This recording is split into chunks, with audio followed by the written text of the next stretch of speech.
अस्सलाम वालेकुम। अबरार रशीद आपकी खिदमत में एक मरतबा फिर हाजिर है और उम्मीद है आप जहाँ भी होंगे खैरियत से होंगे। आपसे मैंने गुज़श्ता रात एक वीडियो शेयर की थी जिसमें मैंने आपको बताया था कि इस बात के इम्कानात मौजूद हैं, ख़दशात मौजूद हैं कि दुनिया के 50 से 60 के करीब ममालिक ऐसे हैं जो इस वक्त मुकम्मल लॉकडाउन या अपनी फ़ज़ाई सर्विस और एयरपोर्ट्स को बंद करने का सोच रहे हैं।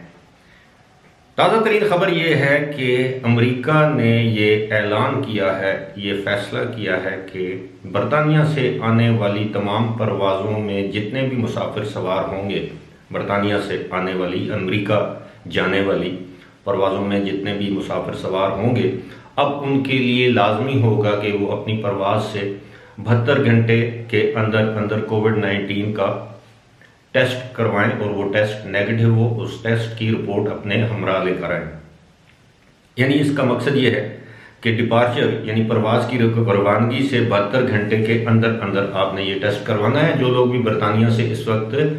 USA जाना चाहते हैं उनके लिए ये ऐलान कर दिया गया है। और अमेरिका की 2-3 एयरलाइंस जो हैं, यूनाइटेड एयरलाइंस है, डेल्टा एयरलाइन ने भी इस बात की तस्दीक कर दी है। अलबत्ता जो मीडिया के ज़राए हैं उनके मुताबिक जब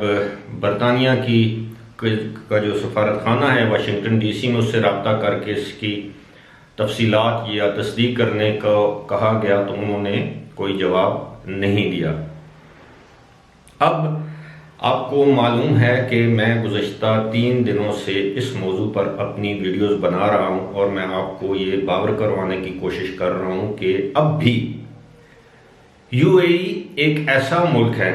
जहां ना सिर्फ बरतानिया से आने वाले लोगों और वहां से आने वाली परवाज़ों पर कोई पाबंदी नहीं, बल्कि वहां से आने वाले लोगों को ग्रीन कंट्रीज़ की लिस्ट में रखा हुआ है। यानी बरतानिया उन ममालिक की फहरिस्त में शामिल है जहां से आने वाले लोगों को जहाज़ में सवार होने से पहले कोविड-19 के टेस्ट की ज़रूरत नहीं है। अलबत्ता जब वो दुबई या अबू धाबी लैंड करेंगे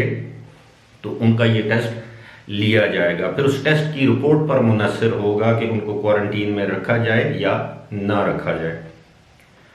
अलबत्ता एक बात तय है कि दीगर ममालिक से आने वाले लोगों के लिए पाबंदियां अपनी जगह ज्यों की त्यों बरकरार हैं। ये सारा मामला मैं आपके सामने खुलकर पेश कर चुका हूँ। 3 दिनों से इस मौजू पर इजहार ख्याल कर रहा हूँ कि एक तरफ हम हैं, पाकिस्तानी हैं, उनके ऊपर जो पाबंदियाँ लगाई जा रही हैं वो आपके सामने हैं, और दूसरी तरफ दीगर ममालिक हैं, अमीर ममालिक हैं, खाते पीते लोग हैं, उनको दावत दी जा रही है कि वो न्यू ईयर के मौके पर UAE आएँ, इंजॉय करें, पार्टी अटेंड करें, होटलों में क़याम करें, सैर व तफरीह करें, वहाँ पर आकर यूरो, पाउंड और डॉलर खर्च करें। लेकिन हम जैसे लोगों के लिए पाबंदियाँ हैं और पाबंदी की वजह जो सरकारी सतह पर बताई गई है वो ये है कि कोविड-19। हालांकि पाकिस्तान में जो कोविड-19 की सूरत हाल है वो बरतानिया से कम अज़ कम 10 गुना बेहतर है। बहरहाल ये उनकी मर्जी, लेकिन असल जो सूरत हाल है वो ये है कि बरतानिया में जो वायरस अब फैल रहा है वो बड़ी तेज़ी से फैलने वाला वायरस है। और इस वायरस की संगीनी का अंदाज़ा आप इस तरीके से कर सकते हैं कि बरतानिया जैसे मुल्क ने, जिसके पास सेहत की तमाम सहूलियात दस्तयाब हैं, मुयसर हैं, उसने भी अब बरतानिया के तकरीबन तमाम गुंजान आबाद इलाकों में मुकम्मल लॉकडाउन कर रखा है। मुकम्मल लॉकडाउन से मुराद वही है कि ज़रूरत की अशिया वाली दुकानें खुली हैं, आप बग़ैर ज़रूरत घर से बाहर नहीं निकल सकते। अगर आपको ज़रूरत की वजह से निकलना भी है तो सिर्फ एक घर से एक शख्स बाहर जा सकता है। लेकिन जिस तरह मैंने आपको बताया है कि लॉकडाउन की बातें हो रही हैं, 31 दिसंबर इसकी डेडलाइन है और कुछ ममालिक में 5 जनवरी तक हालात का जायज़ा लिया जाएगा। देखा जाएगा कि इन दिनों में यानी 25 दिसंबर से लेकर 5 जनवरी तक ये जो 10-11 दिन बनते हैं, इस दौरान वबा के कितने केसेस सामने आते हैं और उनको परखा जाएगा कि ये बैरून मुल्क से आने वाले लोगों में वबा के कितने केसेस पहले पाए गए और उनकी वजह से जिस मुल्क में वो लोग आए वहाँ पर कितनी ज़्यादा वबा के केसेस में इजाफा हुआ या उन लोगों की वजह से दीगर लोग कितने मुतासर हुए, सारी चीज़ों की जांच पड़ताल की जाएगी। मैं सिर्फ यूएई या पाकिस्तान की बात नहीं कर रहा, मैं पूरी दुनिया के ममालिक की बात कर रहा हूँ, क्योंकि इस वक्त दुनिया में इस बात का शदीद ख़तरा है कि कहीं आलमी मईशत बैठ ना जाए। कुछ आलमी माहिरीन, इक़्तिसादी माहिरीन का ये कहना है कि ये दुनिया की तारीख़ में सबसे बड़ा इक़्तिसादी और माशी बहरान है, जो कि जनवरी से शुरू होकर और मुमकिन है कि पूरा 1 साल जारी रहे। अगर खुदा न ख्वास्ता ये ख़दशात दुरुस्त साबित हुए तो मेरे भाइयों, ये दुनिया के लिए कोई अच्छी खबर नहीं होगी। मैं पूरी दुनिया की बात कर रहा हूँ, मैं सिर्फ और सिर्फ पाकिस्तान, मिडिल ईस्ट या यूरोप की बात नहीं कर रहा, मैं अमेरिका की बात नहीं कर रहा, बल्कि दुनिया के तमाम बर-ए-आज़म के लोगों के लिए ये इंतहाई बुरी खबर होगी। अब बात वो है कि हमारी ज़बान में कहते हैं, मेरी ज़बान हिंदको में कहते हैं कि गरीब ते रोने दे हिले देने, यानी गरीब को तो रोने की आदत है।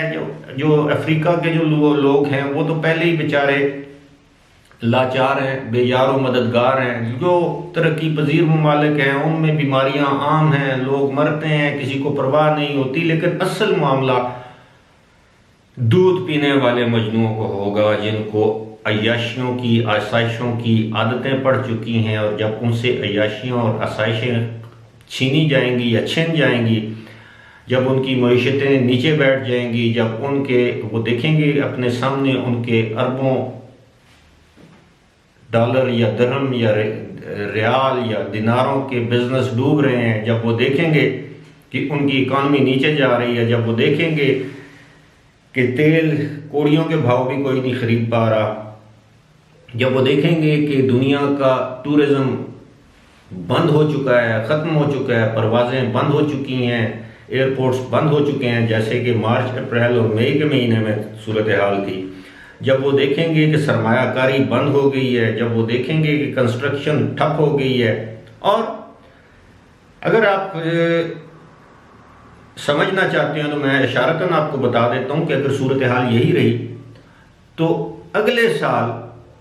दुबई में होने वाली एक्सपो 2020 का मुस्तकबिल भी तारीख हो सकता है, यानी कम अज़ कम उसके मुस्तकबिल पर या एक्सपो 2020 के इनेकाद पर एक मरतबा फिर एक सवालिया निशान आ जाएगा। यकीनन ये यूएई के लिए, दुबई के लिए और पूरे मिडिल ईस्ट के लिए कोई अच्छी खबर नहीं होगी। यकीनन ये पाकिस्तान के लिए भी कोई अच्छी खबर नहीं होगी, क्योंकि पाकिस्तान की मईशत, तरक्की, तरसीलात ज़र, फॉरेन रिजर्व, ये सारी चीज़ें भी मिडिल ईस्ट में रहने वाले पाकिस्तानियों या मिडिल ईस्टर्न कंट्रीज से जुड़ी हुई हैं। लेकिन अब जिस कीमत पर यूएई या मिडिल ईस्ट के कंट्रीज़ या मशरक़ वस्ता या खलीजी ममालिक हमसे जिस बात की तवक्को करते हैं, मेरा ख्याल है फ़िलहाल पाकिस्तान उनकी शराइत पूरी करने के लिए तैयार नहीं है, और अगर तैयार नहीं है तो इसका खमियाजा आपको और मुझे भुगतना पड़ेगा, और उसके लिए हमें तैयार रहना चाहिए। इसी के साथ मुझे दीजिए इजाज़त। खुदा हाफिज़।